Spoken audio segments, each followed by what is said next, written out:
Stanford University. Okay, so welcome, Stanford CS193P, fall 2010 final exam period. The final exams are just presentations of what students have been working on for the last 3 weeks. So we're going to try and do this in an orderly fashion, and let's just jump right in. Thank you. Good afternoon. My name is Austin Lyon, and I will be talking about my application Map It, which is a graphical, location-based way to interact with your contacts and friends. So I'm a grad student here at Stanford, but I was also undergrad. And the idea stemmed off the fact that when all my friends graduated, I couldn't keep track of where they were. So say I had an interview in San Francisco, and I wanted to see who was nearby, have dinner with somebody after my interview. So my first step, I would look in Facebook. But some people don't have their address or their phone number listed in Facebook, so I would find out who's in San Francisco and go to my contacts. Well, I don't know if they're exactly next to where I want to be, so I'm going to map out their address in Maps, and then sort of go back and contact them with text messaging, calling them, or sending them an email. But that person is busy, so I'll go back to square one. The solution to this is a graphical way to interact with your contacts. So presenting your friends pictures and grouped in locations. So if you zoom out, you'll be able to contact via text and email people based on a greater location and specific locations.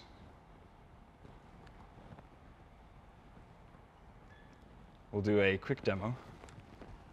Now, this is the limited edition version of Map It, meaning limited feature edition, in that I broke some of these things trying to put it on my phone. But it's enough to get the idea across, so bear with me here. So this is your map. Green areas are grouped locations. So this callout displays pictures that I've taken off of Facebook of my contacts, and ostensibly would be able to text them. As you zoom in, these locations change based on Google Maps political, like regional codes, so zip code, county, state, et cetera. And as you zoom in here, you'll see things get more specific, displaying less people. And eventually, you can go into individual people.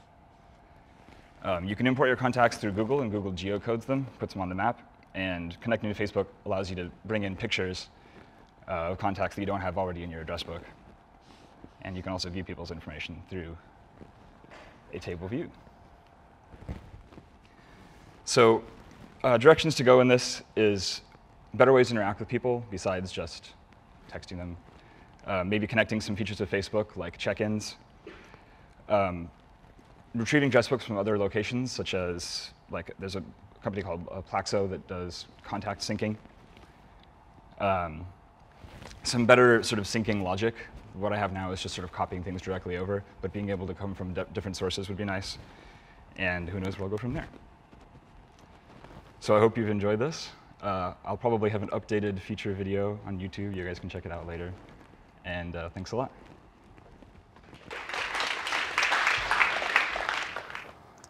All right, so I'm David Cordova. My app is Language Learner.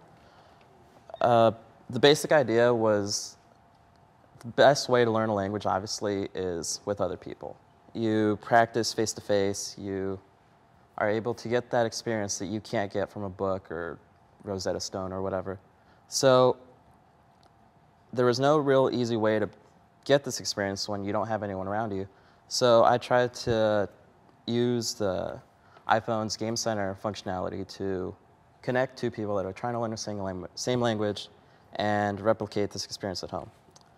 Okay, so who it's for, it's people learning a second language.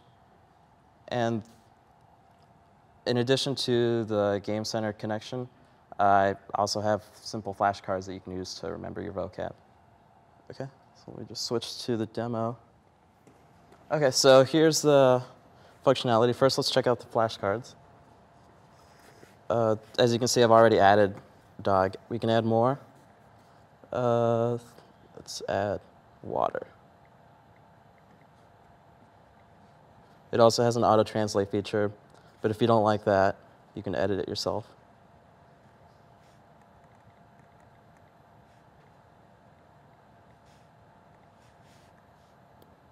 And then you can view your flashcards and flip them to get the other view. But the real functionality here is the multiplayer. Let's see. There are two basic game modes. One is scenarios where you describe, where player one would describe what's on their screen in the language that they're both trying to learn, while the other player has to try to figure out what they're describing based on the description.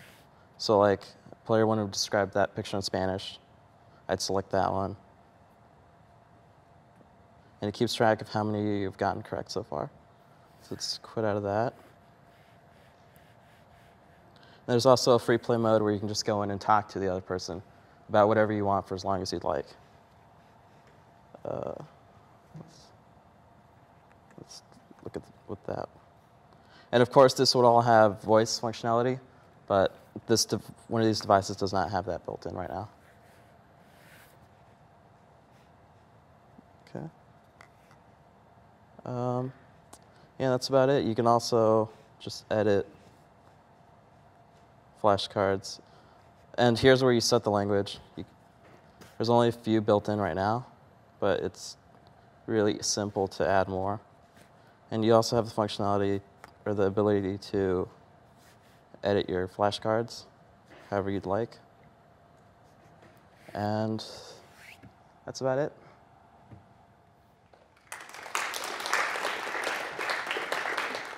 My name's Gabriel, and I developed an app for a local coffee shop at Mountain View called Red Rock Cafe. And so just the intro, it's privately owned. There's a unique culture there. There's a lot of locals and regulars. There's some bands and community events and movie screenings there. So here's the home screen. Basically, there's a playback option where it plays music from the artists that have visited Red Rock. It can launch the directions app with your current location. It grabs your current location and launches it. There's some fun animations with the coffee beans, rotating them, switching them around. So here's what happens when you click on the link. It pops the map app up and automatically puts your current location in. I chose this because I feel like users are very familiar with the map interface rather than making one myself. Also, moving on to the coffee menu. So this displays the coffees at the cafe in a table view, ordered, most recently released at the top. And there's a description for each of the coffees in a scrollable view and provides a little information about where the coffee is from and some other information. And next, there's a calendar of events with the closest events to today at the top. And when you click into it, it gives an event description. All this is pulled in real time from the server, and so it refreshes each time you log in. And it's a web view, and it can display hyperlinks. And if there's an email contact in the description, it will automatically launch your email app too. Some future additions are maybe an online ordering and payment system that estimates your arrival time, so your coffee's ready when you get there. Another thing is a jukebox request system. So they have a playlist running, and you can browse the songs and request songs while you're sitting there.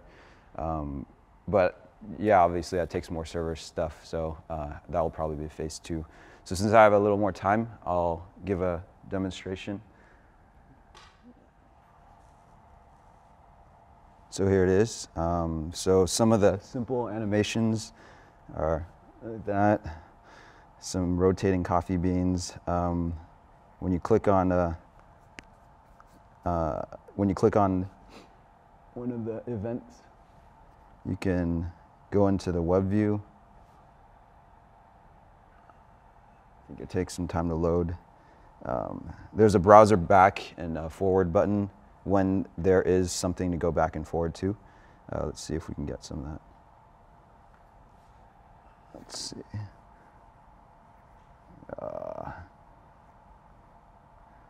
I guess, oh, there it is, at the bottom. Let's see, there it is. So you can go back, forward, and some coffee stuff.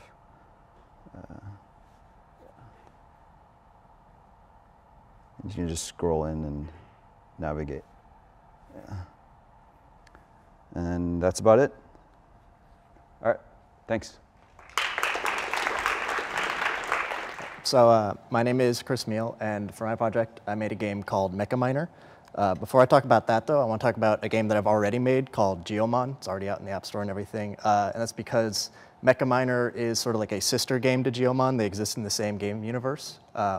So Geomon is this game where it lets you find monsters around you and battle them and capture them and train them and everything. And it uses your phone's real-world context to figure out what monsters are around you, so like the time of day and the weather, whether or not you're in the city or the forest, that sort of thing. Kind of gives you this radar that shows what's around you. And for Mecha Miner, I wanted to kind of build on the same thing, but instead of using the radar, I wanted to have an actual game world that you move around in. And then I figured just for the heck of it, I'd also make it so you have robots with monsters too. So the premise is that you're this little robot and you go into a mine and you mine for crystals so you can get money and buy new parts, and you fight monsters. And as you go deeper and deeper into the mine, you can find better crystals, but then the monsters get harder to beat. The idea is that there will be lots of items in both games that don't really do anything in their game, but in the other game, they're really useful. For example, in the mining game, you can get these crystals that don't do much other than you can sell them for money and get parts. But then in Geomon, they're incredibly useful because they're the tools that you use to capture new monsters. And then in Geomon, you might find like batteries and gears that are useful for robots, but not so useful for the monsters. So that's kind of a quick overview of what it is. I'm going to switch to the demo real quick.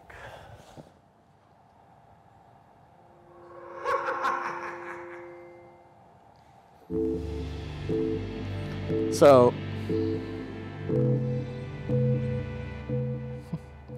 here you can see my little robot. I can move him around. There, so there's my robot, and I can move him around and go up to one of these crystals and drop a little.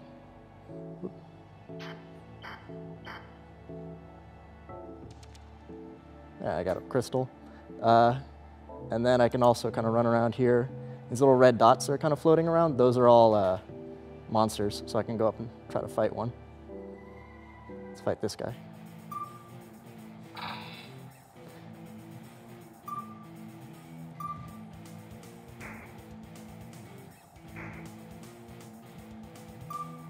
I got a menu and I can use like items and stuff to heal myself. I have abilities that I can use on him. He's got his own set of attacks. He's kind of strong though, so I'm gonna run away.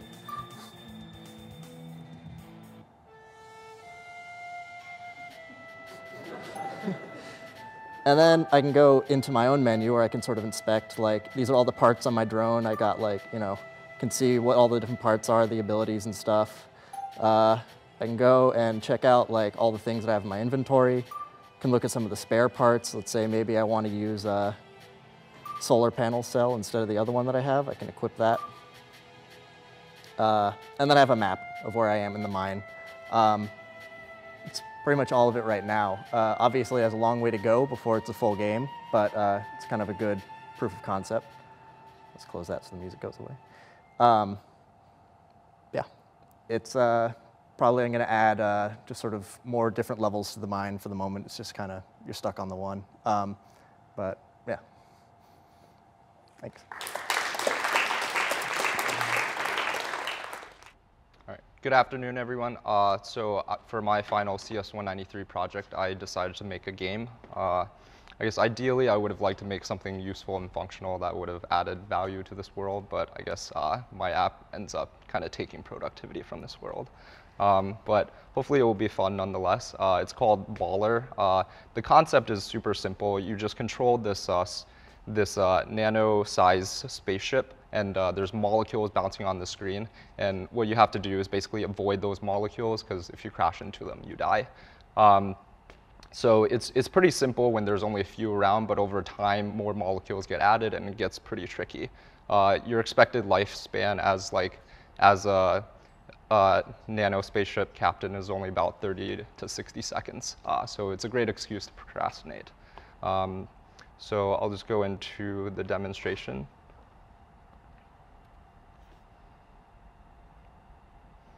So you use touch to control your ship, and you just have to start. And with one or two molecules, it's pretty simple. every 5 seconds, a new molecule gets added. And once you get to like 5 or 6, this is when it gets pretty tricky. As you can see here, I'm struggling even on the simulator.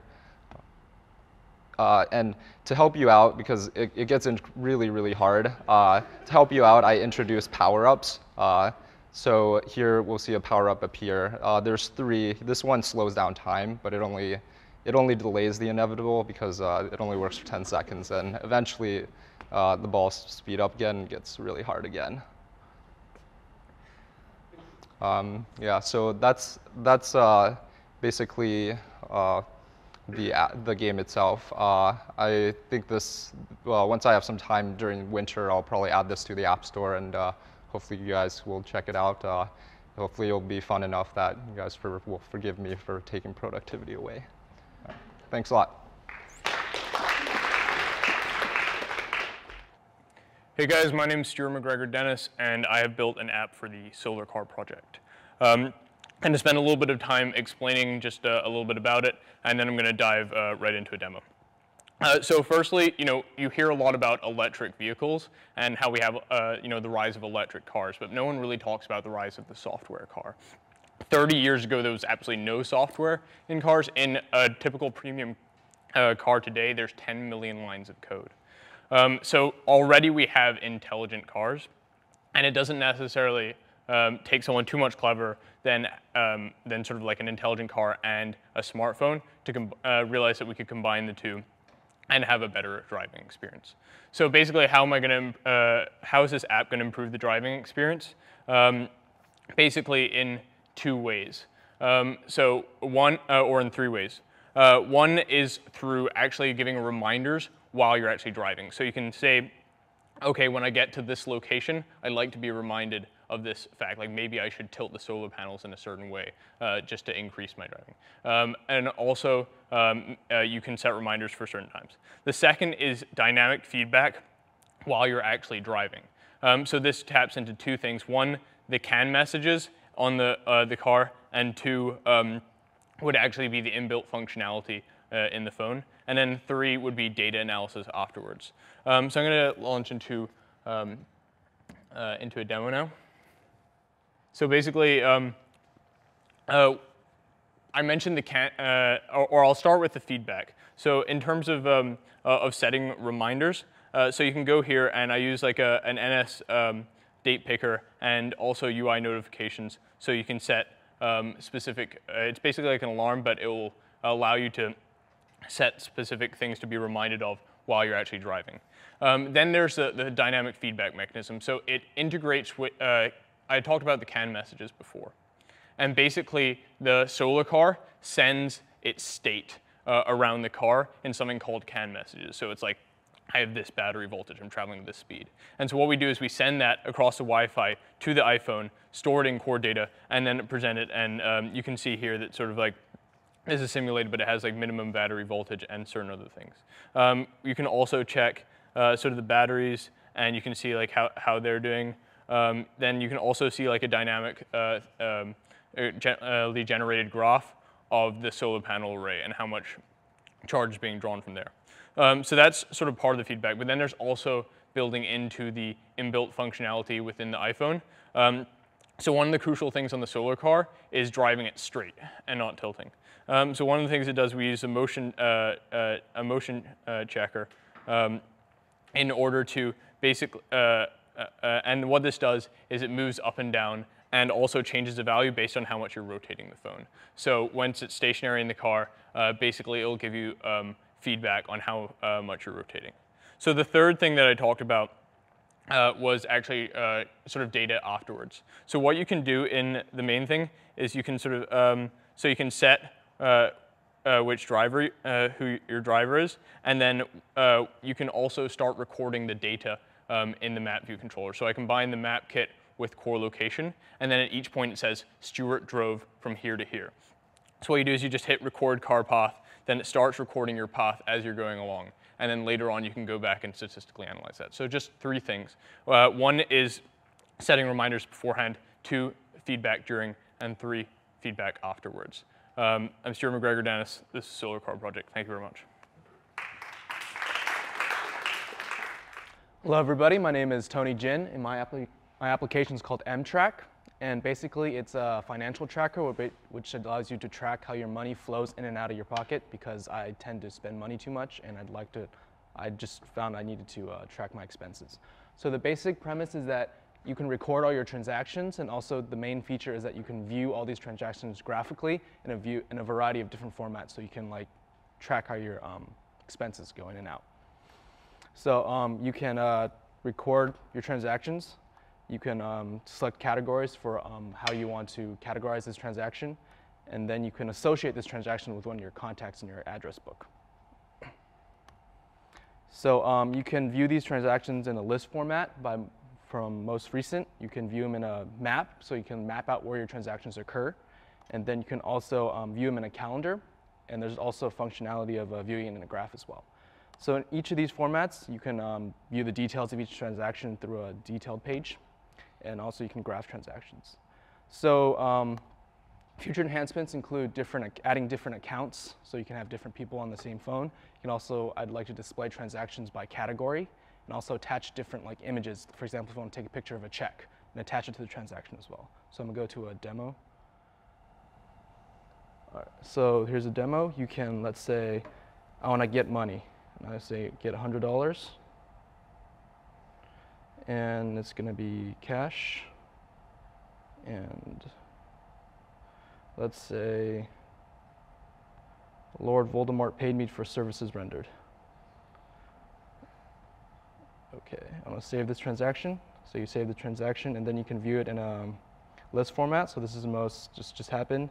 You view it in a map. You can see I was just testing it earlier, but these are transactions near the. So it's not entirely accurate to save battery life, but here's a map. And then you can also view in the calendar, so this just happened just now. And finally, you can graph it. So it's kind of like, the graph's kind of ghetto because it's scaled by time, but yeah, that's basically it. So hopefully this will allow you to better track your expenses and save money. Thank you very much. Hi everyone, my name is Ari Evans, and for my final project, I made the Less Than 3 iPhone app. So, what is Less Than 3? Less Than 3 is a web community, and it's a futuristic e-magazine. We cover electronic dance music, and what that means is we deliver content through track and album reviews or interviews, event coverage, basically any other information that's industry related that people might be interested in knowing. So here's what the site looks like now. This is the front page. You can see that there's like this featured area. There's songs embedded within each article. This is what the individual article looks like. You can see that there's a title, there's the date, there's other information relevant to the post in addition to an image, an embedded song that you can add to your playlist, or you can play it right away with the play button. And there's also the article text. At the bottom of the screen, you can see that there is this persistent player that is basically there the whole time while you're navigating around the site. So there's this idea of the music is always playing. So this shows you a picture of your playlist expanded, so you can see that there's songs in there. So enough about the website. What was this project? Basically, the idea is to create a mobile version of that site that is native to the iPhone and really works well in the mobile space. So what that means is using effective use of space, which is often very difficult, especially given the vast amount of information that we have to display for every post. And then again, this music is always playing experience was probably the most important thing that we needed in addition to the playlist functionality. So I'll show you a demo. I'm going to do a little demo of what I showed in the presentation. You can see when the app loads up, you automatically have a track to listen to. You can click play. So listen to this song. I'm just going to pause this so you can hear me. You can click on posts, which is the only thing working right now. Get to the post view. You can scroll down in the list. Very nice use of space. It's the image for the post along with the title for the post. If you get to the bottom and you want to load more, you can click this button. More post load. If I want to read an individual post, I can click on one. Brings up the individual post page where we have the songs for this post embedded. I can start listening to one right away if I click on the entry, or I can add one to my playlist if I click on the Add to Playlist button. I can scroll through below and look at the article text, read it if I like, or if I don't want to, I can just have added the songs and that's it. If I want to look at my playlist, I can click this button, see all the tracks that are on here. I can rearrange them. I can delete them, or I can play them.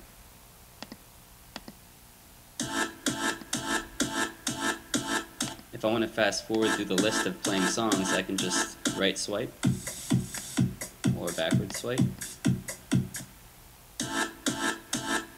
And if I want to fast forward through posts, I can right swipe on the posts or left swipe on the post to go back. And that's it. So, future plans. Basically, I want to create a more detailed player page with a progress bar so you can actually seek within tracks. Also, the creation of the rest of the screens that you saw on the launch page, which is the events page, the profile, the settings, and merchandise, and maybe other surprises that I have yet to think up. And then, of course, adding the features so that when the app goes into the background, the music doesn't stop playing, so that you can use this instead of your iPod or instead of Pandora. And that's it. Thank you. Hi everyone, my name is Bertrand Schneider, and I'm going to present to you my time travel application. So for the final project of this class, I was interested in building a mobile learning application, and I was especially interested in making people more aware of which kind of historical facts happen around them. So the basic view of my application is a map where I've added another layer of information, which is time. So by moving the slider on the bottom of the screen, you can travel through time and see which kind of events happened where and when on the campus. You can then select an event, and it's going to show you more information about it, which is basically a text and a picture. So right now I'm using some fake data. But I'm part of a research group interested in this kind of question, like how people learn based on their location. And we are currently collecting some interesting stories about the Stanford campus to feed the application. Also, based on the location of the story that you selected, the application is going to propose some other interesting stories that happen at the same spot.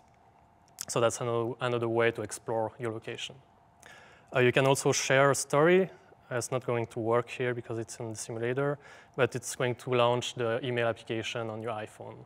So you can send an email with the story to someone you want. So that's one way to explore your location. Another way is to use these augmented reality functionalities that I've implemented. So if you select this option and you have the application installed on your device, you can actually use your camera and point it at the building, and it's going to show you which kind of stories happened at this location. You can then select a label, and it's going to show you the same kind of information as before, like the text of the story and the picture. Then, if you don't know where to begin, you also have this option where you can see which stories are popular. So it's ranked based on the number of times that a story has been viewed. Then you can select it and view it. Also, it's supposed to be a collaborative application, so people are supposed to be able to contribute. So you can also add stories. It's very simple. You just point a location on the map. It's going to drop a pin, and then you can fill a form and detail the story you want to tell. So for example, you want to document the Stanford victory against whatever team. It's kind of tedious to type everything in the finger, so you also have a web form to add stories to the database. I'm also doing some reverse geolocation. So based on your location, MapKit is going to try to find your location. So that's the address on the bottom. You can also add a picture either from your library or using your camera. Then if you save it and you go back to the map, it's going to show up based on the location and the time you specified.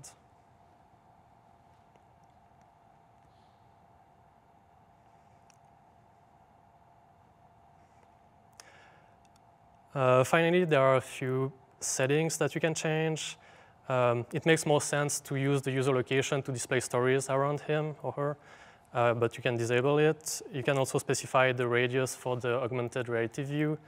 So for example, if you are in a very interesting place, but there are a lot of stories and the radius is very large, your screen is going to be cluttered with a lot of different labels. So it's a way to filter the kind of information you want. That's it. Thanks for your attention. Hi, my name is Divij, and for my final project, I came up with a newsfeed reader, which is powered by Google News.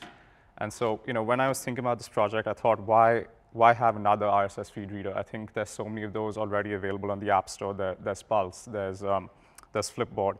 But I think one of the reasons was that I'm such a big fan of Google News Search and Google Blog Search, and I wanted to combine both of those things together, kind of have content from both of those, and really come up with a more diverse and comprehensive news reading experience for the end user.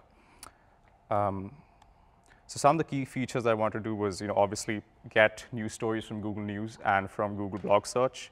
Allow users to have their own custom feeds, just like you have in any feed reader. And another main key feature was use the map view or the iPad's geolocation to kind of get stories which are very local to where you are. So imagine you get off a plane and you want to know what's happening in the city you're in. The iPad's GPS can just reverse geocode your location and then give you the stories for where you are. And then just be able to bookmark articles and then share them with your Twitter followers or Facebook friends. So now I'm just going to switch to a demo. OK, so this is the main page. You can see you have the first page, which is world news. If you just flip over, you can get nation, business, science, technology, oops. And if you click on one of these links, it's just going to open up in a web view, and you can scroll down and just view it. You can close that. And so this is just a scroll view with horizontal scrolling, so it gives you the illusion of having multiple pages. And OK, so I mean, I can't really access the bottom, but that's basically like a newspaper format. And then there are two more options at the bottom. One is you can add custom feeds where you search for just put in a search query and you can get another layout. So if you search for Lakers, you just get another layout like this with all the stories regarding the Lakers.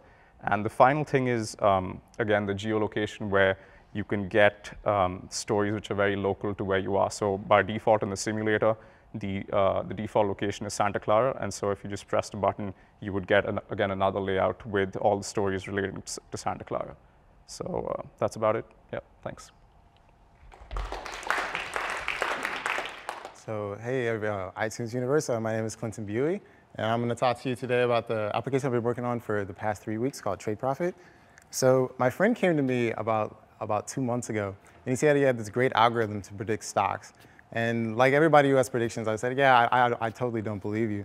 But then he showed me his data over the past 2 or 3 months of how he has not lost money in the stock market and by using his algorithm. And so then it piqued my interest because I'm making iPhone applications, and I figured a lot of people might want to know about this kind of stuff. So I did a little research, and I researched the Bloomberg, iTrade, and Stock Advisor applications.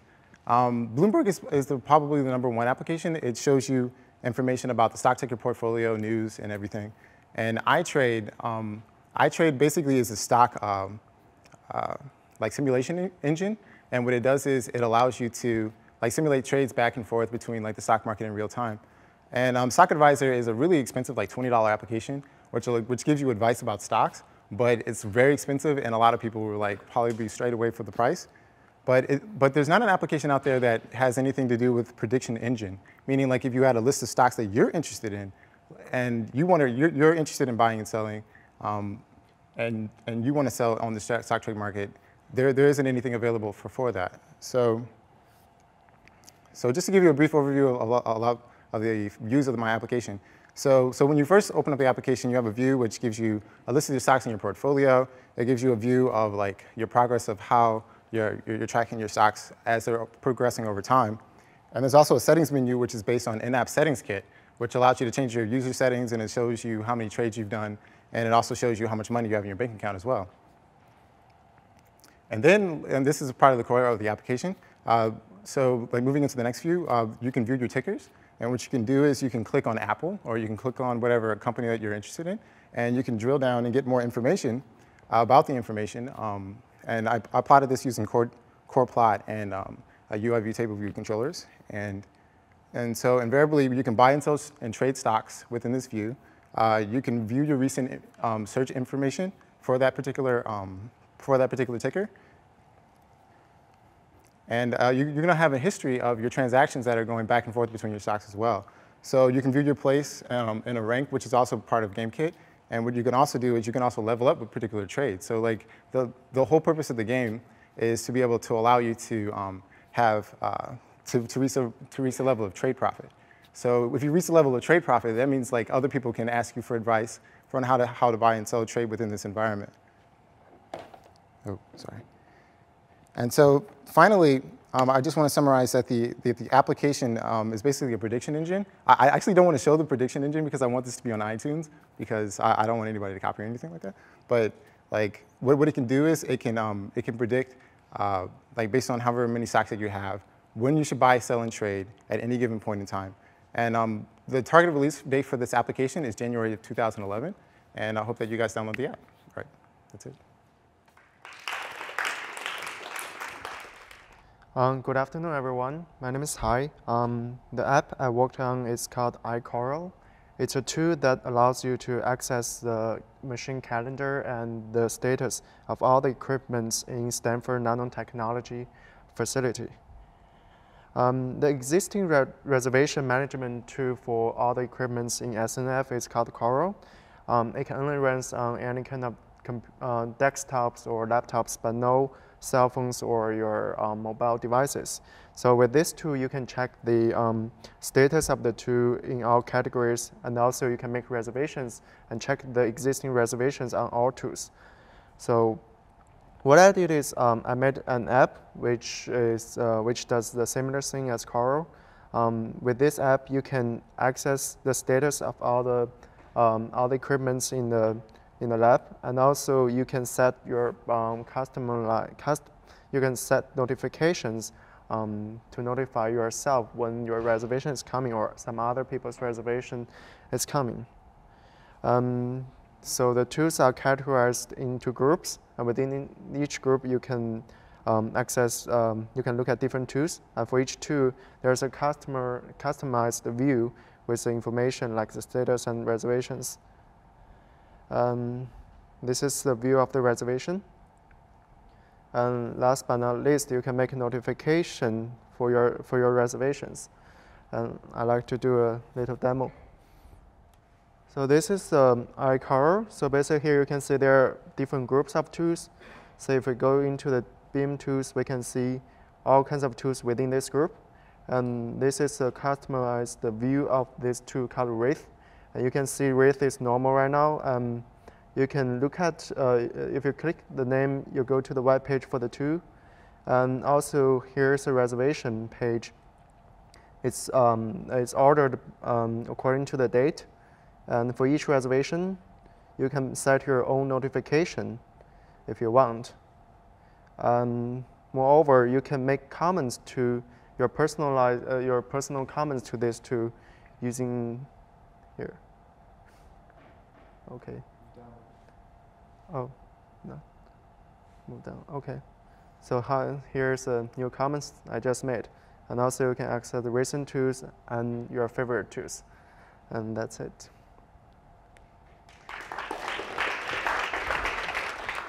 Hi, I'm Justine, and for my final project, I created an application called Book Barter, which allows you to buy and sell textbooks from other students on campus. So I'm just going to run through a little demo of the application and how it works. So you log in with your username and password. And then it brings you to your profile page, which displays your name, your email address, your dorm, and your phone number. So say you want to go and add in a picture of yourself to your profile page. You go to Edit Profile. Then you click Change Picture, and this brings up the option to either take a picture or choose an existing picture from your iPhone library. So I'm going to choose an existing picture. And select that as my picture. Edit the size. OK, so now I have a picture. And I'm going to save changes, and it'll bring me back to my profile. OK, so on your profile page, you have a list of the classes you're currently signed up for and a list of items you currently have for sale. So if you want to view what classes you're signed up for, you can go. And this will show you everything you're signed up for. And if you realize that there's a class that you are taking that isn't on this list, then you can go to the Add Classes button and search for the class. So Math 51, search for that, add it, and it gets added to your class list. OK, so say you're in the CS161 class, and you realize you should probably find out what the textbook is, because you have the final coming up. So you go click on CS161, view some course information. If there are multiple books, they'd be listed in the picker view. But that's the textbook, so you can view it. So say you want to buy this book. You can go over to the Buy Book tab right there. And then you can view the classes you're in and select the class you want to look for and search. And this is going to bring up a list of all the users on this application that are selling this book. So you want to buy the cheapest book. You select the top one. And you see that Aaron Johnson is selling the book. And for $15, you say, OK, you want to buy that book, except only if they're close to you on campus. So then you can view the seller's location on a map. And this will show you, if the seller's inputted their location, then it will show you on the map where their location is, and then you can find it. OK, so you decide you want to buy this book, but you don't have enough money, so you want to sell one of the books you currently have. So you go over to the Sell Book page, and you have say you have the psychology book, then you can search for that, select it, and fill out these fields and submit it. And then it's been added to your sale list. But if you think you made a mistake or want to go back and look at these lists, then you can go to your profile and bring up your items for sale. And these are all the books you're currently selling. And click on the psychology book, and that's the book you just put up for sale. Okay. And that's everything. Thank you.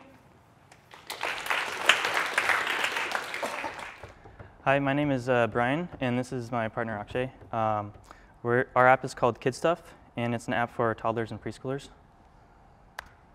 So we wanted to make an app for little kids between the ages of 2 and 4. We wanted to help them with their logic, learning, spelling, math skills. We wanted to make an app like this because, first of all, children like playing with new technology. We can fit a lot of games on a small platform. This is a new learning environment for today's kids, and we couldn't really find anything like it in the App Store. So like I said, it's for improving thinking skills for kids between the ages of 2 and 4. It's meant to stimulate learning, logic, and memory. And there's also a parent interface, so the parent can monitor how well the kid is doing. I'm going to be giving you a little demo. These are the screens, basically just the navigation of the app itself. And let's go to the game. We wanted to stick to the theme and have like simple UI gestures for the kid to use to navigate around this app. And this is screen number 1, which is just handy. It's just hold the screen. And so this is like the menu for choosing a game. And so we have 4 games right now, and this one is memory, spelling, shapes, and like addition, colors. So let's show you the memory game, for example.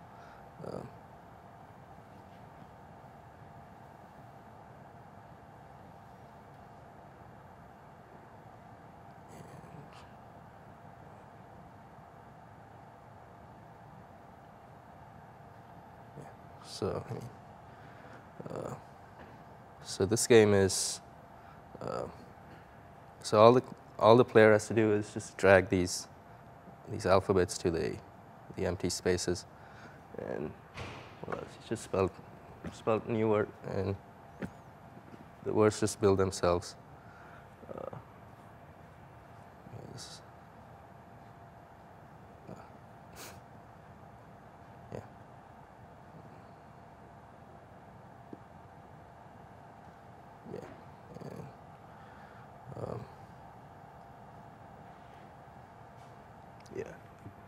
So, yeah, this is the shapes game. So what they have to do is just drag each shape to, and they can learn counting while they're at it. 1, 2.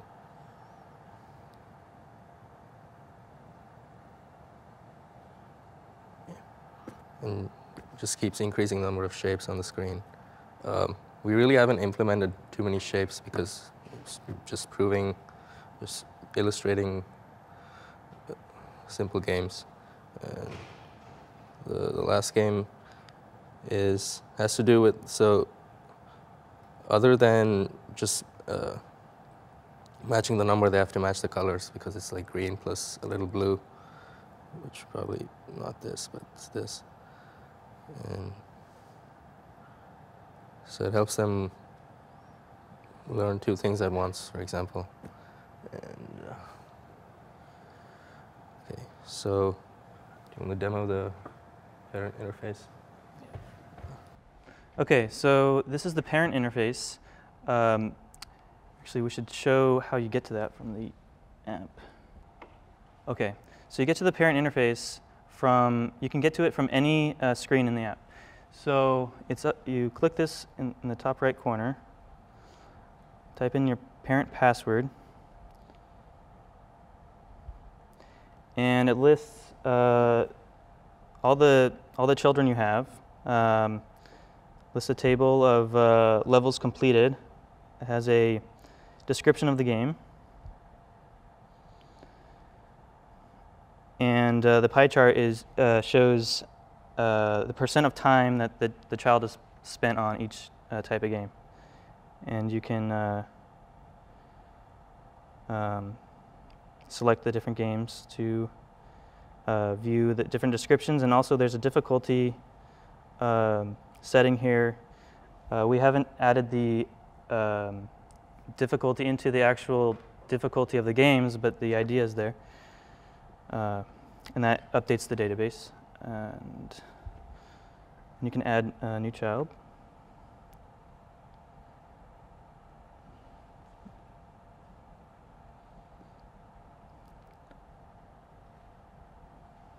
And go back.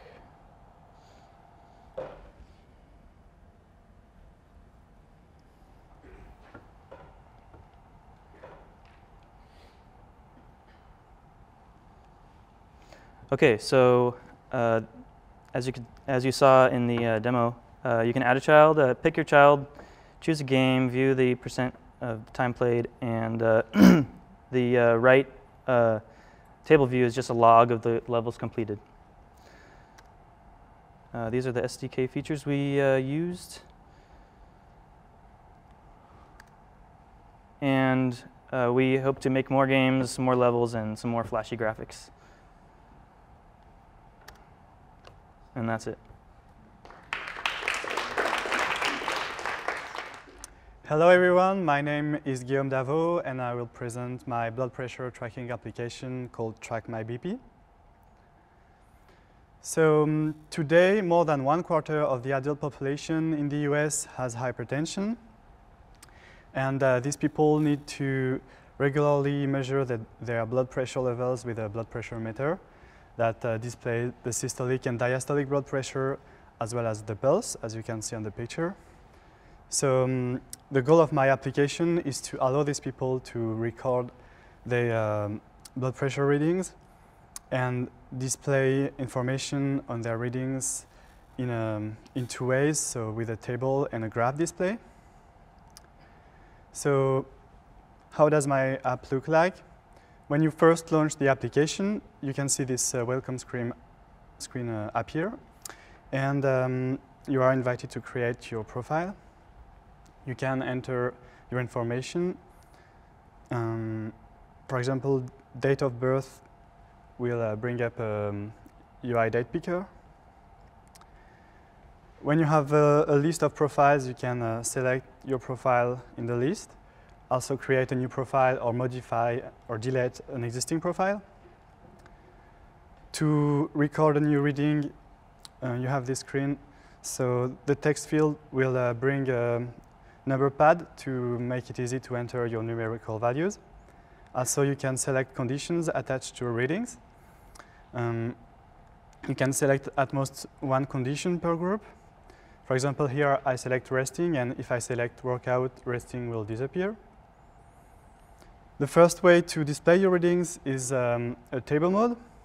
So all information you entered is displayed in the table cells. Notice the icons for the conditions on the right side, for example. Also, the range of your values are color encoded. If your values are in the normal range, they appear green, and if they're too low, they are purple, and too high, they are orange and red. And you can modify an existing reading, delete also. And the last way to display info is the graph mode that I will demo now. So this is the graph mode. As you can see, there are two graphs, one here for systolic and diastolic blood pressure, and one here for heart rate. You can see if your values are outside the normal range with the orange and purple zones. Also, you can zoom by selecting among 3 different scales: week, that will show the last week, month, and all readings. You can explore your data by panning, so it will move the graph. And finally, you can also display the conditions attached to a reading. If you click on a data point, the icons for the conditions will appear and then fade out, so that you can see when your readings have certain conditions. Well, I hope you enjoyed my presentation. Thank you very much for your attention. Okay, hi everyone. So my app is called YouVote, and it basically helps users get information on their congressman in their area. So the problem I was trying to solve is that currently we just had the midterm elections, but voter turnout is still pretty low, and it's especially low among the youth population. So we can see over the years, it's always been at around 25%, and it's actually gone down since 1974, despite huge increases in technology. And we feel like with the advance in technology we've had, there's no reason why more young people shouldn't be have more voter awareness and be getting out to vote a lot more than they actually do. And we feel like on the flip side, as I was saying, even though voter turnout's gone down, if you look at the people that use Facebook and the people that own iPhones, they're very much this same youth category, ages 18 to 34, the plurality of owners of iPhones. And 74% of young adults use Facebook to some degree.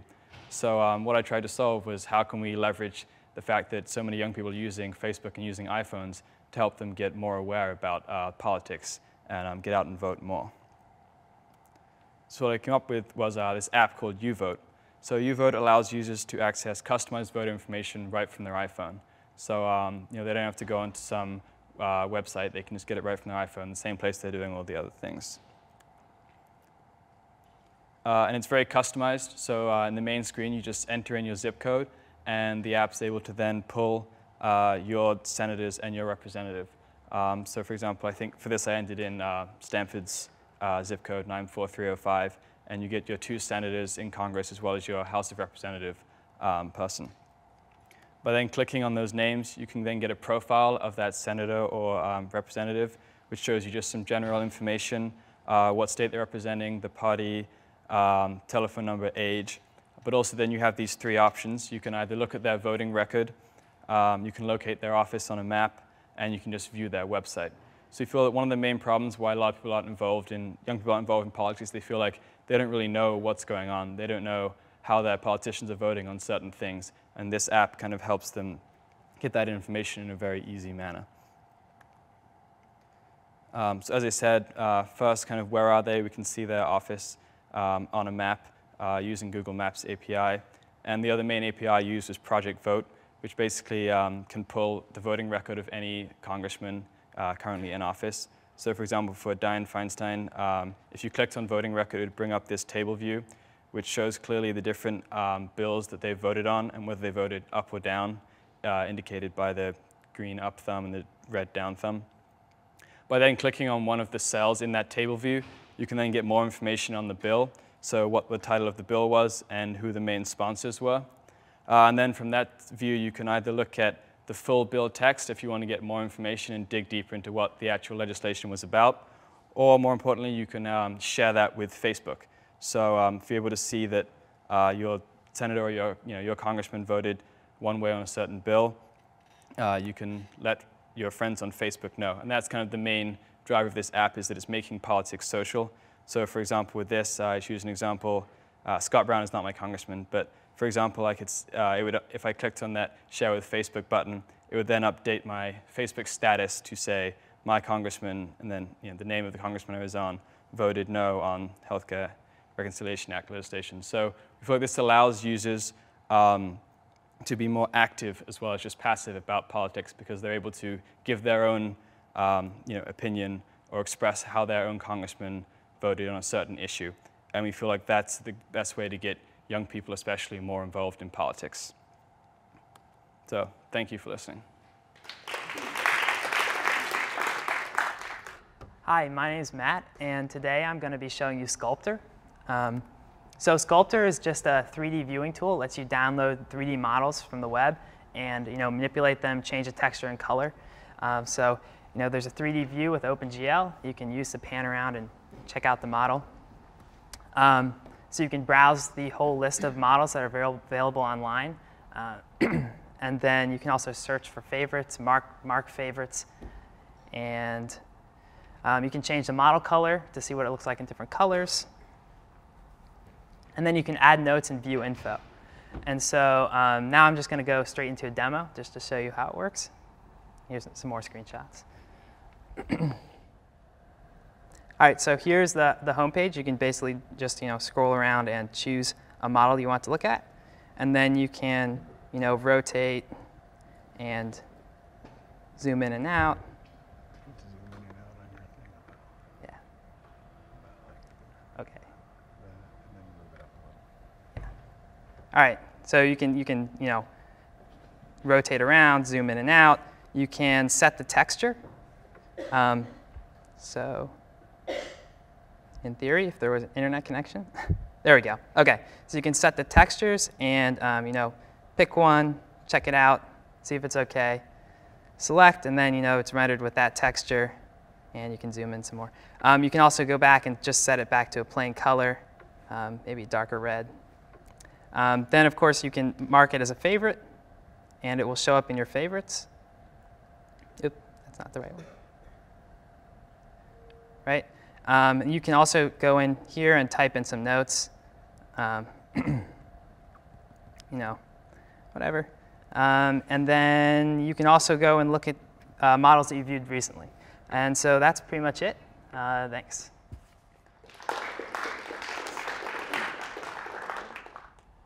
So my app turns the iPhone into a goniometer, which is a device that measures the range of motion for patients undergoing physical therapy.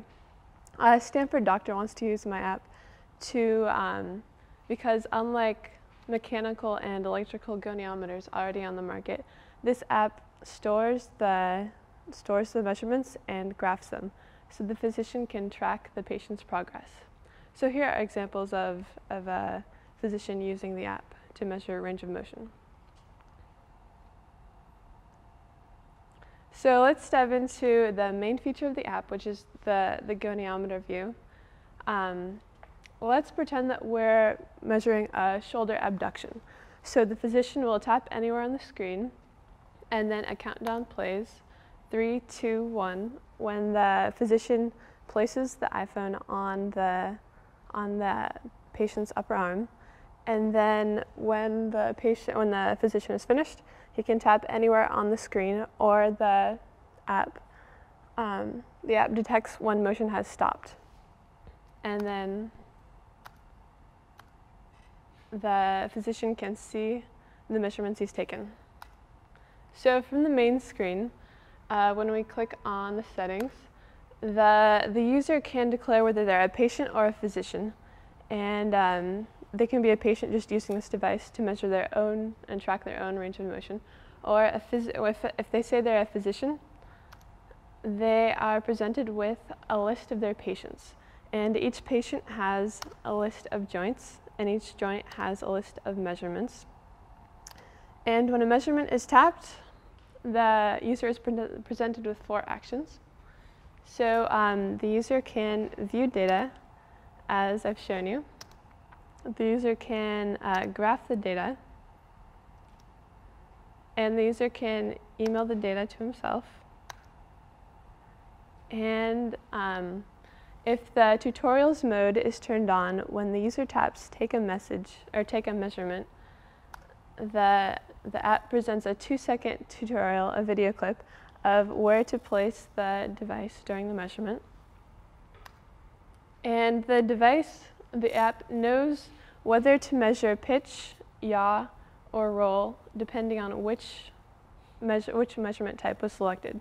So the goniometer is a smart goniometer for 3 reasons. It measures when the device has stopped. It measures the axis about which to take the measurement, and it stores and graphs the measurements. Thank you.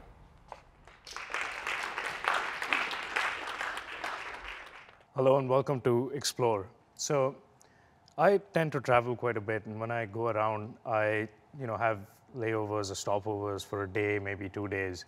And what I typically do is pull out my iPhone, find some place of interest, then copy it, paste it, try and look up that information, learn more about the place. So I wanted to capture all of those functions into one app.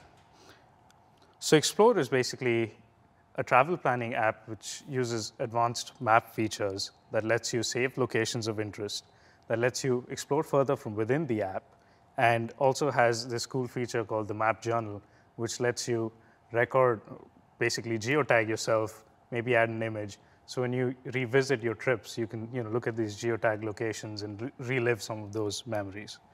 So let's start off by clicking on the Explore tab. That prompts you to enter the name of a city. And what that does is brings up places of interest in that city. When you click on one of these pins, it shows up this popover that shows you information of that place, and you can drill further into it.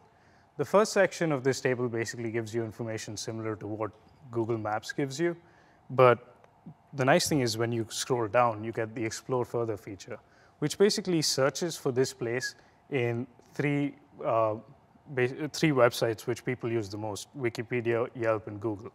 So clicking on one of these brings up the mobile version of Google, lets you browse from within the app, and go back to the app.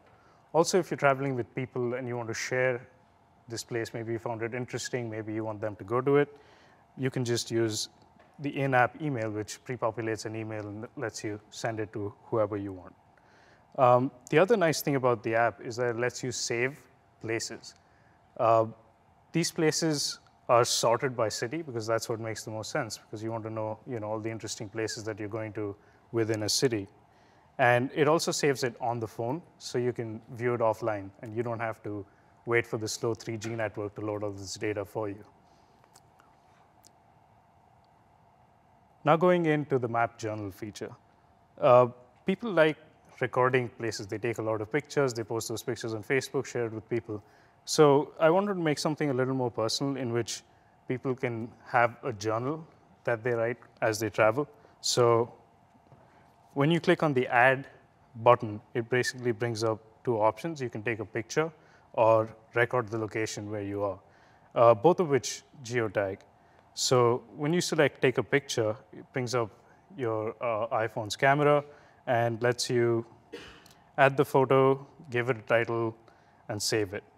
If you said Record Location, then it basically brings up this nice, simple journal thing and lets you add a small note to yourself, which when you go back to the main view, shows a pin with the date and the location where you took it. So in conclusion, Explore is convenient, Explore is fast, and Explore is memorable. Thank you. Hi, I'm Praveen. And I'm Neil. And the title of our project is GeoScribbles, which is a location-based messaging service that we made for this class.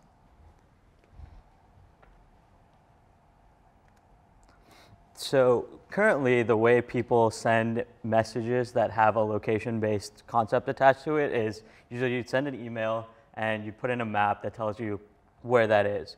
GeoScribbles is trying to take that process and make it very simple and straightforward.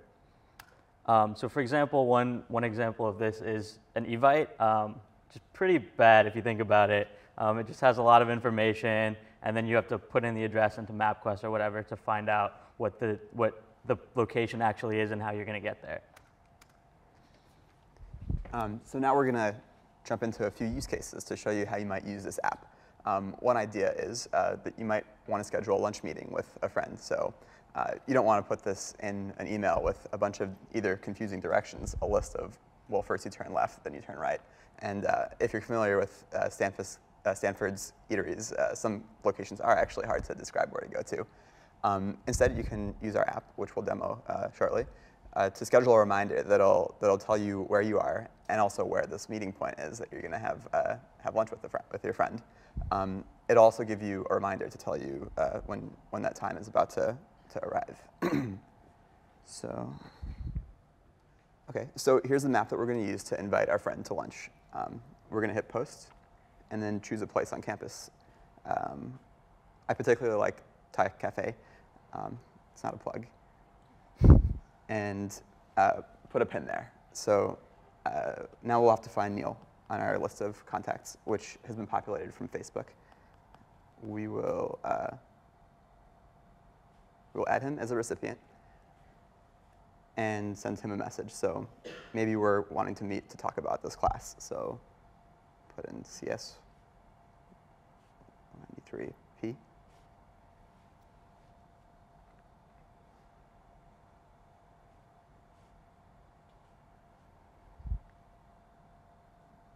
And then add a message saying, hey, you want to have lunch at 12. So it'll put that on the map, and then this message will show up. And if the connection's working, my picture will show up too. Anyway, so the appointment is in the phone, and hopefully, if everything's working, Neil is going to get a reminder. So let's say now I'm using the app. So I go on. I'm already pre-logged in because I don't want my information getting out on to iTunes U. And let's see, I'm looking around. There's nothing, so I decide to close the app and wait for something to come up. And sure enough, Praveen's message should come up. There it is. So I don't really like Praveen right now, so I'm just going to ignore it. But if I hit view, it would take me back into the application, and then we'd be good.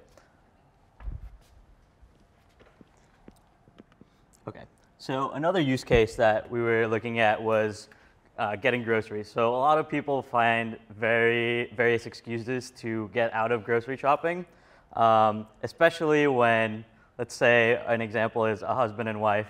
The wife wants you to pick up groceries, and the husband has many, many excuses. OK. So now there's no more excuses, because what you can do with GeoScribbles is you can, the one party can upload a grocery list. They can take pictures of the product so that you know exactly what you're getting, and even tag a specific grocery store or just grocery stores in general. And then GeoScribbles should send you a push notification with that list. And we also want to make it so that when you get within a certain radius of the grocery store, it'll go, you should go and pick up your groceries. Someone wants you to do that.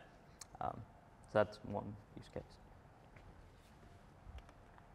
Another way that you might use this is to send someone a reminder, maybe a special person, that, hey, remember when we did this here? And so when that person walks by this location, they'll get a reminder and say, hey, we first met here on the first day of class, or something like that.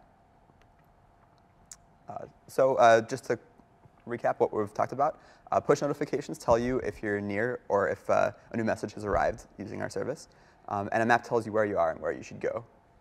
And the whole point and why we came up with GeoScribbles is we wanted two things. We wanted to communicate places really well and use location more efficiently. And also, just for fun, we wanted to include pictures. And that really helps tell a story, whether it's where something is or like if you're doing something with the location and you want an actual picture of that location. Thanks. Hi, my name's Colin Meltzer, and I'm going to talk to you about an iPhone app called Fraction Hub. So here's the problem.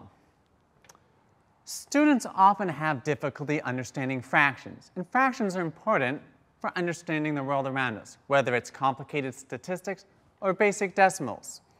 One of the reasons is they fail to understand the basic concept. Fractions are a part of a whole. What's the solution?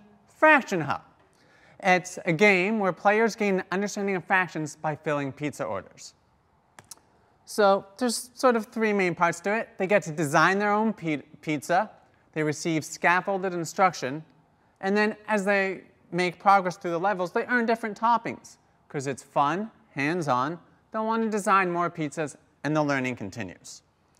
So let's take a look at some of the different features. Login. Why log in a game? 3 reasons. 1, allows you to save progress so the student doesn't have to do the same problems over and over again. 2, the app collects and stores data about each problem a player completes for feedback for them or a parent or teacher. And another one, this is what could happen in the future, is the app could individualize the user experience based on past performance so they don't get frustrated. Here's the main screen, but instead of me talking about it, let me show you with a live demo.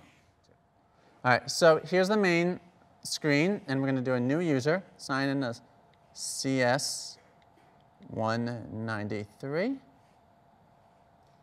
C is the password, make it nice and easy. All right, so here's the main screen. Let's look at how you play. There are 3 main sections to the screen here. There's the order, which only has 1 item, 5/7 onion right now, the blank pizza, and the possible toppings.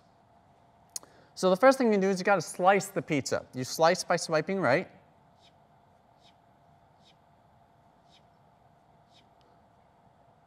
If you go too far, oops, that's 8 sections. You swipe left to get rid of 1. And then you drag the toppings right onto the sections you need. So we need 5 out of 7. That's 3, 4, 5. Now there's 2 ways to check it. You could check it by clicking the button, or you're making a pizza, so flip the thing. So flick the wrist up, and the pizza flips and says, nice job, if you're right. So let's take a look at the data that collected. If you go to data, it shows you the type of problem, the fractions, the time it took, and 1 attempt. There's also high scores, which right now I didn't get onto this time, which shows the top 10 high scores. And you can email to your friends by clicking on it for bragging rights, which are always a plus. And then there's settings, which allows you to control different aspects of the sound, the volume, and choose your own background music for your iPod music library.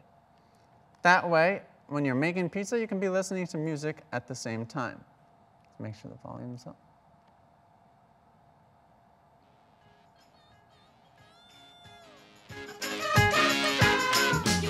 All right, 8/9 broccoli while listening to Jackson 5. Life doesn't get much better. All right.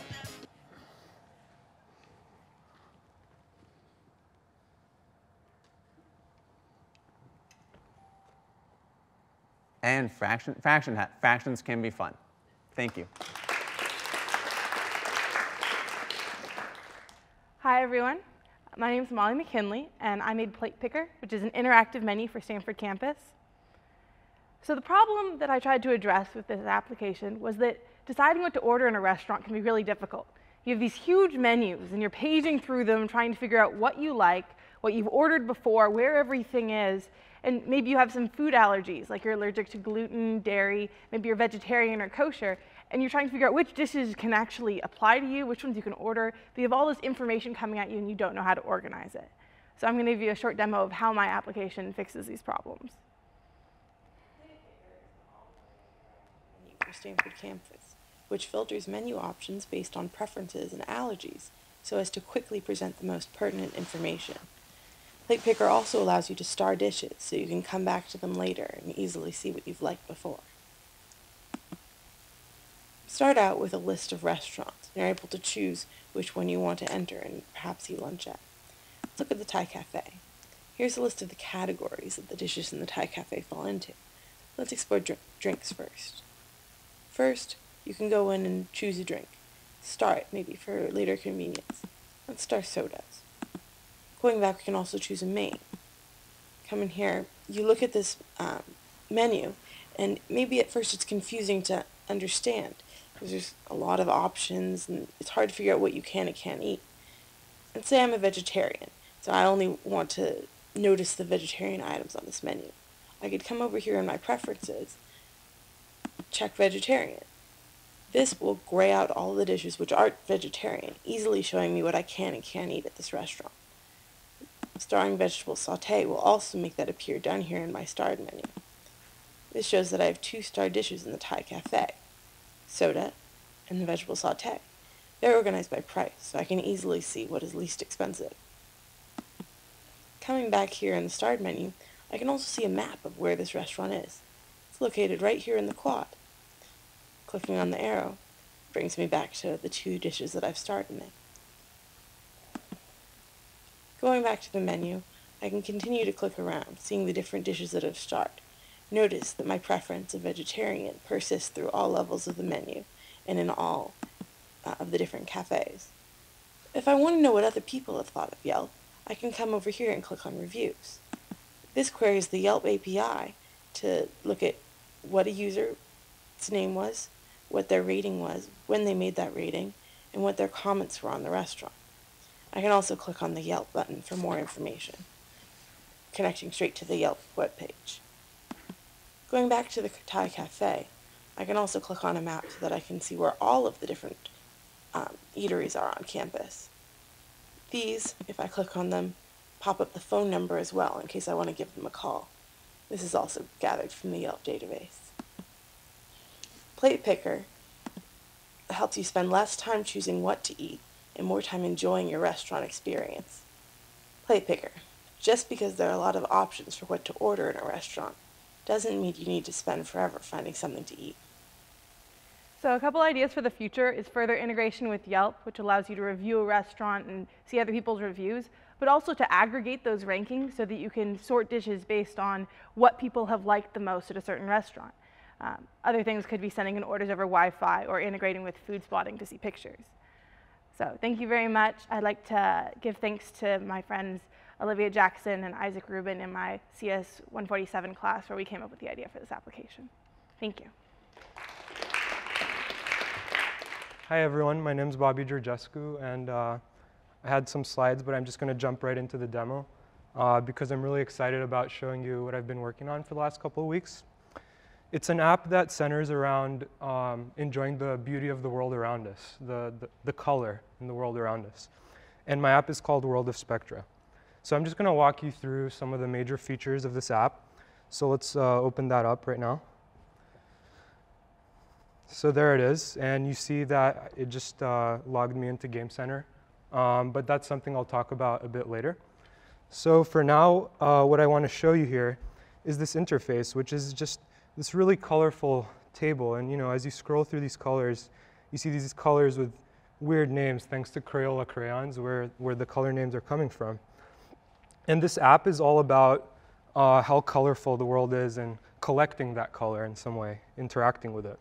So it just so happens that I have a apple in my pocket. That's what the round thing in my pocket was. It's not every day that you go around with one of these, but there you go. And I want to capture its color because that's the purpose of this game. So let's see what color would work for that. Oh, look at that, Granny Smith apple. Perfect. So let's tap on that, and I get this camera interface that comes up here. And so let me go ahead and capture that and sort of zoom in here, get a nice little square of the color there, and tap Use. And what you're going to see now is how it sort of got distilled into its elementary color there, and just if you had to pick one color to represent this apple, that's probably what it would be, at least based on the algorithm I'm using right now. And as you can see, I got a score, 516. I can look at what the image was that I used, and it's a really up-close shot of the apple, as you saw me take. But what's really cool here is that I have this badge on achievements over here right now. And I can go there and see what achievement I got. And if you look closely at that, it says Johnny Appleseed, 90 points. So that's pretty fun. And that's pretty much the app in a nutshell. I can go back and see the most recent colors that I captured and the photo for that. So right now I only have one because I just deleted this app by accident. But presumably, if I were a long-time user of this, I'd have a huge collection. I can also scroll through here and see my top score in the interface, as well as the photos I've taken for a specific color, ordered by score. So I had some great help from the Apple SDKs. You know, I'm not going to read all of these because you can read, but you know, Game Center obviously played a big role. A cool language feature called Categories that lets you extend existing classes, including the built-in ones, was really useful. And just to wrap up here, you know, as far as the future of this, I'd like to hear from you. So if you have any feedback, you know, any questions about how I did something, I'd love to hear about it. And also, I'd love to stay in touch and give you updates of how the development of this goes. So check out worldofspectra.com and put your email in or send me an email. You'll find my contact there.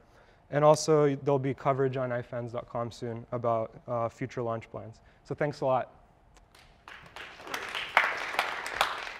Hi, I'm Alex Churchill. And I'm Anoli Leodakis. And we've developed Mobile Designer. So to start out, let's talk a little bit about the motivations behind this project. Because currently, a lot of architects and designers are very interested in urban planning, right? They're interested in presenting their vision for what a particular space might look like in the future. And that's what we really tried to focus on here. So an app that really lets designers capture that vision and present it well. So in the status quo, it's very difficult for these designers to actually sort of capture the vision in the moment, right? A lot of architects really enjoy going on site, finding out exactly sort of like coming there and saying, you know, oh, I'm developing in this park, going to the park and actually deciding, here's what I want here, here's what I want there. And so what we've realized and recognized is that the mobile platform actually provides an excellent opportunity for these designers to actually design on-site, and that's what we tried to develop. So in order to create on-site mockups, we built Mobile Designer. And that's essentially what it does. It allows people to design projects. So for each project, you essentially start out with a blank project. And what this blank project can do is you choose a title for the project. All projects are obviously automatically auto-saved. And then you can do one of two things. You can either specify a width and a height, and it just creates a basic project with a gray background.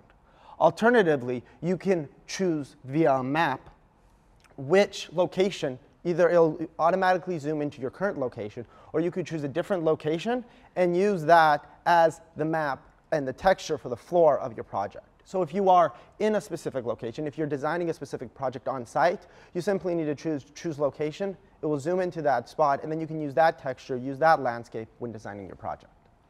So once you've created your project, we make it very, very easy to edit it, to quickly mock up a design. And the way that we do this is actually by building off of the same premise that a lot of other architectural software uses, which is this 2D top-down view on the world that you're generating. And so in this view, we allow you to quickly generate sort of various basic shapes. As you can see here, it edits using touch interface in exactly the way you'd expect, much like every other app, basically for computer application for designers does. And as you can see, we've developed sort of 3 key geometric constructs that actually, as it turns out, let you develop just about anything that you want. And those 3 shapes are walls, which are essentially vertical planes fixed, and those are, of course, top-down represented as lines. You have planes, and those get represented as rectangles. And then we've added something called billboards. And what those are, they act like walls, but they also turn to face the camera at any given point in time, which, as it turns out, is very effective for modeling scenery, right? Like modeling a tree, it's excellent to just be able to choose a tree texture that will always rotate to face the camera. Great for providing mock-ups. So now, for each of these objects, the lines, the walls, the billboards, what we do have is a shape inspector. And this essentially allows the designer to modify the shape in such a way that it gives them full editing capabilities. They can change, for example, the start and end points of a line. They can change the width and the height of a rectangle. For a billboard, they can change its radius. For all of these different shapes, they can modify additionally the color, the z-index. So for example, for a level in the 3D preview, which we'll get to in a little while, you can modify where that level appears. And additionally, we can choose textures. Now, for each texture, you simply select the texture. It takes you to the internet.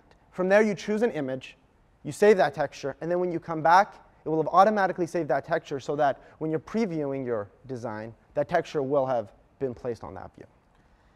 And so then the real power of this is not only is it easy to mock up, but it's also exceedingly easy. So actually, first, let's run through this design flow process to this point and show you how easy that actually is. So we can create a new project here. Quickly comes up with a name. Select our location very easily. Then when we go to the 2D editor, we can move around. We can add shapes. It's very simple to do. We can modify them essentially exactly as you'd expect. And the selecting texture process that Manoli is talking about, we'll demo in just a minute here. Right, so you can very, very quickly put a tree on this billboard, for instance. And as soon as the texture is available, you can select it, and then it's there. Right. OK. So one of the real powers of this application is that after you've developed something, you can actually, in real time, go ahead and perceive exactly what it'll look like using a 3D free motion view based on the OpenGL capabilities of the iDevices we built it on. It's very intuitive to navigate, as it turns out. It's tough from the simulator, but using a variety of different gestures, it's actually total free motion. You can move around the camera, look everywhere. It's a very powerful tool. So here are some shots of a garden that Manoli and I were developing. Now, what's really powerful with this as well is both in the 2D editor as well as in the 3D preview view, you can take screenshots of specific things that you find interesting. So a common screenshot would be in the 2D editor just to take a picture of the editor itself. And you simply push a button. In the 3D view, any type of image that you see as you're moving around the world, if you want to take a picture of that, you simply double tap on the screen, and it takes a screenshot of that 3D view. Now we'll talk more about where those images go in a minute, but we'd also like to point out that in the project structure, everything is just saved automatically. It's easy to load projects again. It's very intuitive in the same way that many other Mac applications do automatic project saving. Additionally, you can also delete projects in the same way. By deleting the project, it disappears from your list, and it's very intuitive. So additionally, beyond just creating these worlds, we also provide you a mechanism to present them effectively. And as we mentioned, when you take those screenshots, they're all compiled into something that we call the presentation playlist. And you can go in and add captions to each one of those playlist items that eventually can go into creating a very easy to demo presentation. So right away, you can very quickly capture the essence of your ideas and really demonstrate them well to parties that you want to see. Now, after you modify in your editor all of your images, as well as put in the captions, then you go to a presentation playlist. And this presentation playlist essentially functions like a keynote presentation. You click from whichever image you want, and from there it will go to another view, which will show that image. And then by simply tapping on the screen, it will go through the images that are below that one all the way until the end, showing them like a keynote linearly. Which turns out to be excellent, again, when you want to capture your ideas, which, as we said, was the goal of the application. So then the question is, what do we do next? And we think that we've really done a good job of demonstrating the power of the mobile platform for designers. That was our goal from the get-go, and to really demonstrate that we can really capture the essence of designs. We think that up and coming, we really want to add more power in the regions that have already been developed, which are the design apps that you see, like Google SketchUp, that already exist in the status quo, but exist for computers. And that's just building more models in OpenGL, allowing users to add and create more complicated shapes. We think that that way we really capture the mobile platform and continue to add power to this platform. We're very, very excited about it. Yeah, as a proof of concept, it has shown those abilities. And now it's simply just going into each of these different views, modifying them, enhancing them. And simply, I guess the sky's the limit. We're very excited for Mobile Designer. Yeah, thanks for listening to our presentation. Hey everyone, I'm John Hellman, and my app is called GeoMem for Geographic Memory. And first of all, we have Facebook Places, so this is currently obviously in Facebook on the App Store, and you can check into your locations, and you can communicate those locations with friends. And then you have Shazam, which is completely different, and you can instantly tag music for identification purposes, and there's a single button UI, which was discussed during the iPhone talk and how good that is. So my application, GeoMem, takes both of these things into account. So it has a single remember button for keeping track of your locations, and each location object can be managed individually.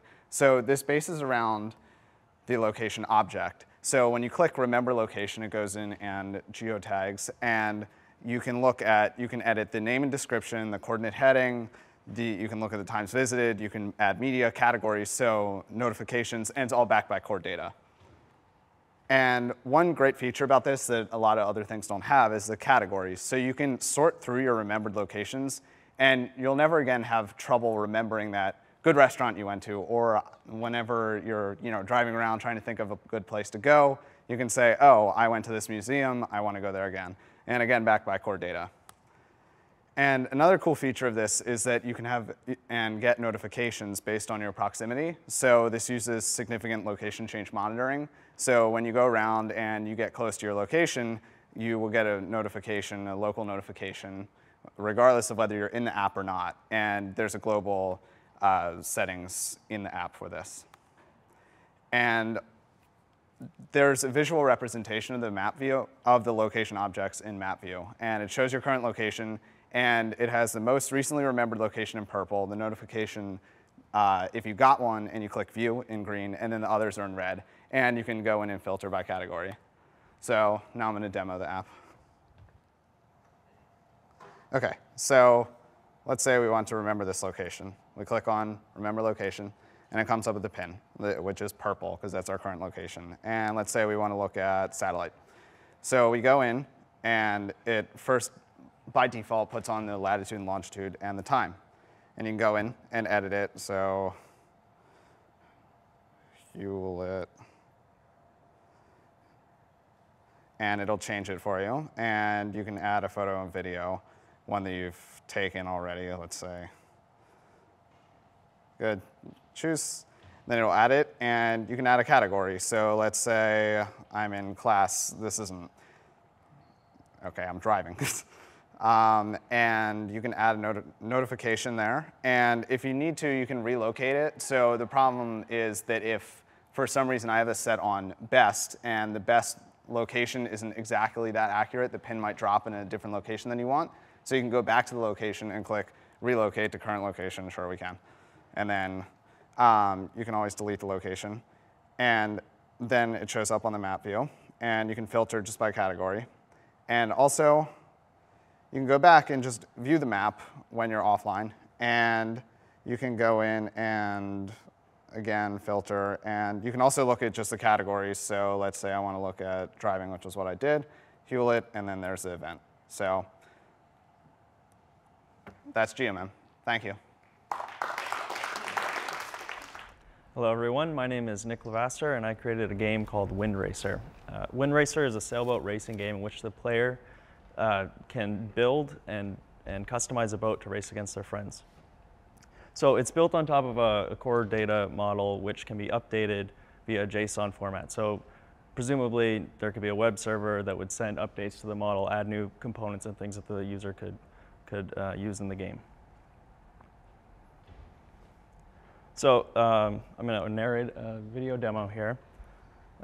This is the first thing you see. You see we've logged into Game Center. Clicking to add a new boat. There's a hull, a mast, a rudder, boom, some common boat components. I've used a rotated table view to implement a sliding motion. So then the player can click on an item. They can choose to buy it if they don't have it already. So I'm buying some components here to create a full boat. You need a full boat to race. Now, if you already have a component, you can choose to sell it, as I did there. Then you could buy new pieces. You can see I didn't have a lot of time to work on the images, so they aren't all representative of the actual parts. You can rename your boat, as I'm doing here. Now, once you've got your boat, you probably want to race it. So I can't show you the multiplayer here because I didn't have a way to do a video demo of those. So there's a single player version that I'm going to show you now. This was just to demonstrate persistence via the core data. So you can see, click on it again, log back into Game Center, and all your information is still there. So we're about to race. Oh. Okay, now we're racing. As I said, this is single player. The objective of the game is to reach the objective, which is pointed out by the yellow marker. And the longer you can stay within that objective, the more points you rack up. So that kind of gives you incentive to upgrade your boat. Maybe you'll have a more agile boat if your parts permit that. So just racking up some points. When the game ends, there will be a screen just presenting some stats. You can see your previous best score and how many points you scored that time. And those get uploaded to a leaderboard. So you can go check the leaderboard. First, I'm showing you, though, the multiplayer initiation, which doesn't work in the simulator. And here are the leaderboards. There's 2 leaderboards. One keeps track of how much money you've earned, who's the wealthiest player in the game. And the last leaderboard is who got the most points during a single match. So that's it. All right, hi everyone. My name is Andrew Belay, and the app I made is called My Ninjas. My Ninjas is an app for the iPad when the use case is for when you forget who the random person is you just ran into on the street. So we've all had that experience where you run into someone at the cafe and you didn't expect to see them. There they are, you have no clue what their name is. You know you should remember them. You worked with them for a month on that project. You've forgotten what the circumstances were, and you're horribly embarrassed, and they know it. So I sat down and tried to solve this problem in 2 ways. The first way is for a planned meeting. So for example, say you know you're going to be meeting with Aisling. So you can sit here and go through her Facebook profile. So it just pulled in all the data, as you saw, and it's now stored in core data. And you can review her Facebook profile and see her newest updates. So here at the bottom, I've pulled in just the Facebook links. I could pull in photos and status updates and stuff like that. But I've just pulled in the links here. You can store a note here on the side if you wanted to, and you can see how the keyboard comes up, so to only cover sort of parts of the screen that aren't very helpful. Then you could type in a note and leave it in core data. I've also implemented gestures here. So if I want to scroll to the next person's profile, I can check out Austin's profile, who presented at the beginning of class. And again, sort of using this scroll view at the bottom, see what he's been up to. I could set a reminder for his birthday if I wanted, August 3rd. And if there's so much data pulled in from his Facebook, I set a little scroll view up here. But what about when you don't know you're going to run into someone? What should you do? Well, here I've made a game mode. And now it's just pulled in 16 of your random friends from Facebook. And you play the game by first selecting their name or selecting a photo. And then once you have a match, the photo fades away and disappears, and so does the name.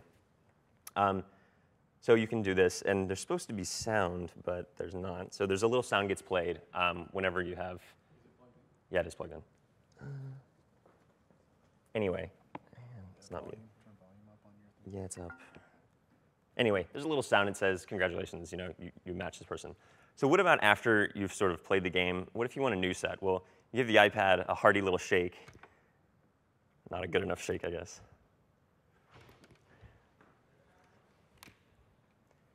There we go. And it's going to pull in a new list of people. And then also, if you want to review the same people that you've just done because you didn't do such a good job, you can flip the app backwards and forwards, and it will just reload the current list of people. Sort of all Guess Who, if I remembers that game.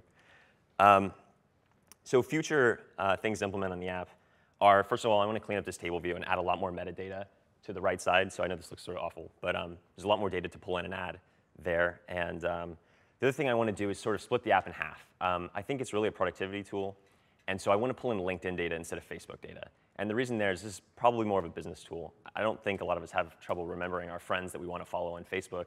So I don't really want to duplicate Facebook, just use Facebook. But where this could be really helpful is when you have a meeting with someone and you do want to take notes and you do want to document where you are. So I have core location built in. I just don't have it implemented fully. So you could drop a pin on the map and say, hey, this is where we met and had coffee and we talked about X, Y, Z. And maybe even the feature to set up like a future date. So that's My Ninjas, a way to help you remember the people you often forget. Hey everybody, my name's Sam Oluwalana, and I'm going to demonstrate my project called iStudy. What it is a a way to help you keep your cards in, like, without having to have a huge stack of flashcards. Because, you know, when I study, I always have thousands of cards, and they're everywhere, and they always get lost, and I'm never able to keep track of everything I have. And it's never always, and they always get mixed in together. So I have like multiple things for, say I have a class of CS193, and I'm going to study for that, or I'm studying for CS161. The cards sometimes get interweaved and stuff. So we don't like that. So I just got a way to take care of that, and I'll just demonstrate that right now. All right, so first we're going to create a new set. So let's just type in the title, and then make a description for it, and go to the first card. So on the first card, we can add ourselves some text. And let's say we don't like the way that looks. So we can go to edit it. We can change the color of it, change the font, give a different size to it, put a border on the box, and then have that display. We can add an image. So let's say I want to put my Stanford ID on that. We can use that. And then it displays that. Put it on wrong though, unfortunately. You can go to the next card, add some more stuff. You can do the back side of the card and just add some stuff there. Then you can save the set. And now you have a brand new set to study called text, or no, C. And then you have your cards right there, displayed correctly that time, front and back, and you can just go forward and backwards and study your flashcards. And that's my solution to messy flashcard sets. Thank you very much. Okay, so that is it for CS193P. Happy holidays to everyone, and incredible job today. And for those of you who have been watching on iTunes U all of quarter, I hope you enjoyed the class and also enjoyed these final projects. And we'll see you in the future. Bye-bye, everybody.